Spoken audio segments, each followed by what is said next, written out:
It's Friday, 26th of August, and it is the start of a long weekend because in the UK it's bank holiday on Monday. Or is it UK? Maybe it's just England.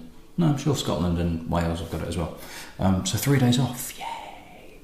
So let's crack on with a couple of drams to start the weekend off. So the first one, final two of the Canadian run. And the first one is this one, which was very kindly donated by Billy Abbott of the Whisky Exchange.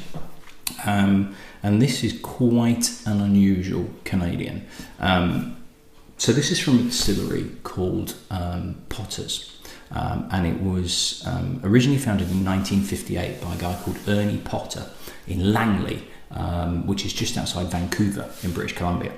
And they originally bottled and sold just liqueurs and then eventually moved into spirits.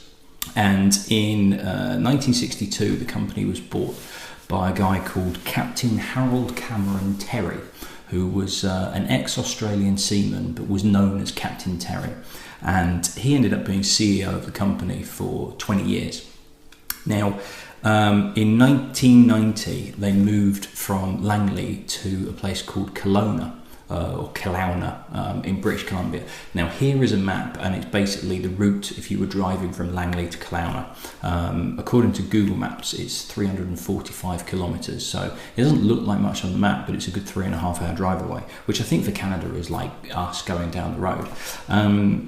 So it was then bought by another company called Highwood Distillers in 2006. And ultimately that distillery, I think, was closed down. I don't think they're actually making anything anymore. Now, this is from a wine and spirits merchant called Cadenheads, and they actually found some stock of this Potter's Distillery whiskey in a warehouse maturing. And this particular one, they've got a couple of different releases of it, but this particular one is a 26-year-old that is bottled at cask strength of 58.3%. So 26 years, that brings us to 1990 when this was distilled. So I don't know whether this is actually the original Langley distillery or whether it's the new Kelowna one. Even more unusual for this is the fact that it was actually labelled on the casks as Indian corn whiskey. So I think it might be 100% Indian corn. That seems to be the general consensus. But Indian corn's quite strange. It's sort of considered like animal feed, essentially. It's like maize. So it's quite an unusual grain to be using to make whiskey anyway. And it's entirely possible that the reason that this is so old, that this is 26 years old, is it takes that long for it to become not palatable, but to really kind of get a decent amount of flavour and complexity. In terms of the price of this, to be honest, I'm struggling to find a picture of the bottle. So it might not be the actual 26-year-old, but this is what it would look like if you can find it on the shelf. I can't find anywhere selling it. I'll be honest, I've not looked at Cadenhead's actual website, but I did find it on an auction site being sold for 100 quid. So it's not like this is on general release anyway, so I'm pretty lucky to get this off Billy anyway, but it should be quite interesting. So as far as I'm aware, this is a straight corn whiskey, but this is this Indian corn, which is like maize, essentially.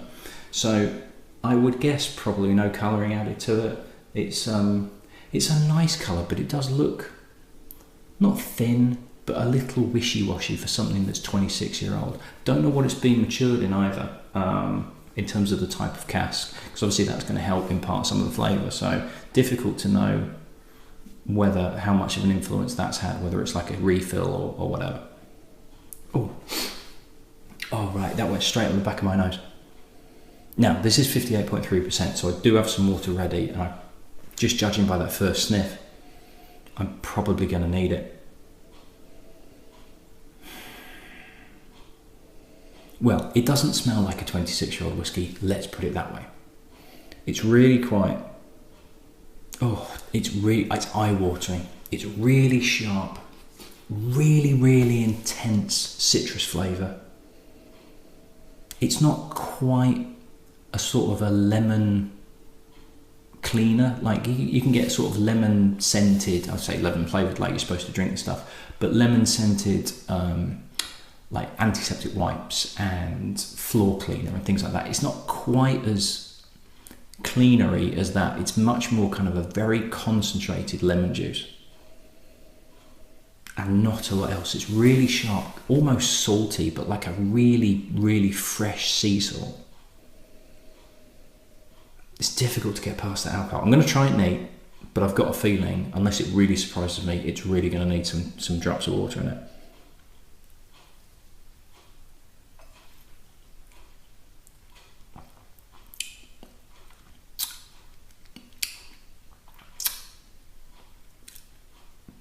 Yeah, it's definitely going to need water. There is something there. Again, the lemoniness comes through, but it's really difficult to pick anything else up. It's clean though. It's clean. It's not particularly rich or sweet. It's very fresh, but it's such intensity. It's so tight. It's almost like, I tell you what, no, it's not like sucking on a lemon.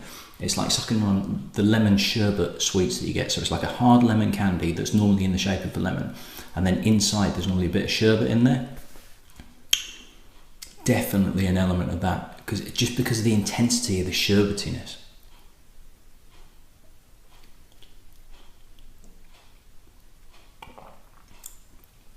That, to be honest, is the overriding flavour. Now I'm hoping I don't get too much water in this, because I'm quite liking that lemon sherbet feel.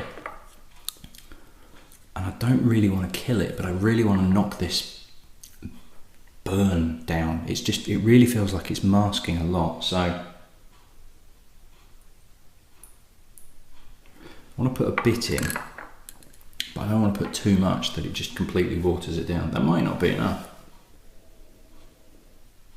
Oh, that's better. See, that's brought something else out now.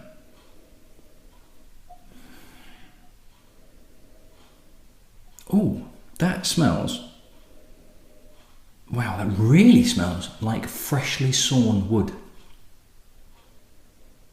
If you go into like B&Q or Homebase in the UK, or was it in America, Home Depot or something like that, and they've got those bits at the back where they cut the timber to size for you. So you walk up with your planks or your boards and they cut it, and around the area there's this smell of sort of warm, freshly cut wood. It's sort of it's not burning wood, but it's the heat of saws cutting wood and just giving off this kind of really intense, really, really smells like that, of like cut wood and sawdust.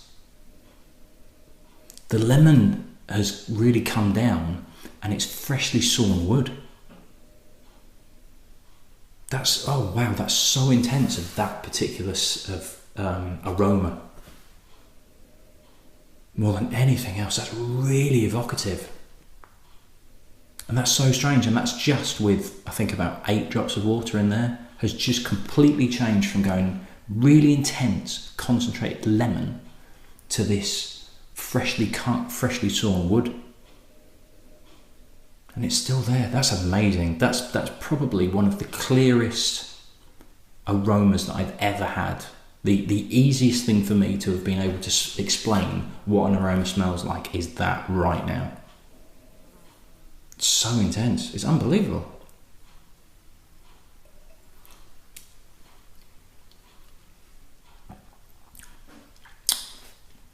Now that's much better. It's actually got a bit of a mouthfeel now. The lemon sherbet's still there, but it's now got a bit more of a...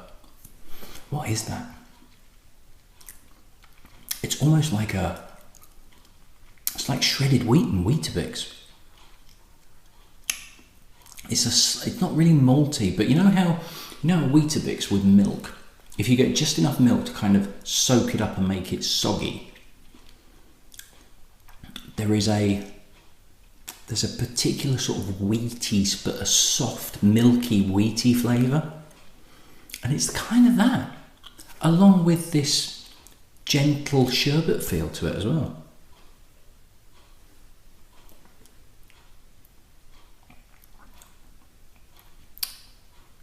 That's really intriguing, really unusual. Really unusual. Definitely needs the water. But the water just opens out a whole raft of flavours that's just hidden behind that alcohol to start with. It's really kind of like it's got a lid on all these flavours and it's holding it down, going, no, you have an alcohol, I'll give you a bit of lemon, but that's about it. And then all of a sudden you put some water in and it just, woof, have some cut wood, have some Weetabix. That's really, really, it's unusual, but it's not strange. It's just different, but really interesting, really interesting.